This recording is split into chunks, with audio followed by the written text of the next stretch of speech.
piden a las administraciones que se impliquen más.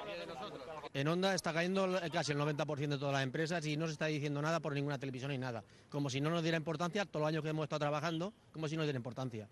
Entonces, claro, tenemos que echarnos a la calle porque llegará un momento que nos quedaremos todo el mundo sin trabajo.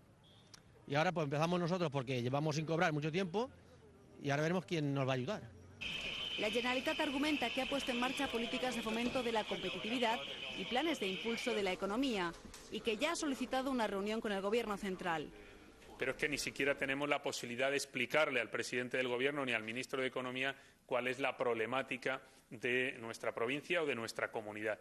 Esperemos que el autismo tradicional que ha ocupado al Gobierno ante estas situaciones de crisis y de dificultad económica se supere por el diálogo. La producción ha caído más de un 12% en los 9 primeros meses del año y muchas empresas han anunciado ya que pararán sus hornos estas Navidades.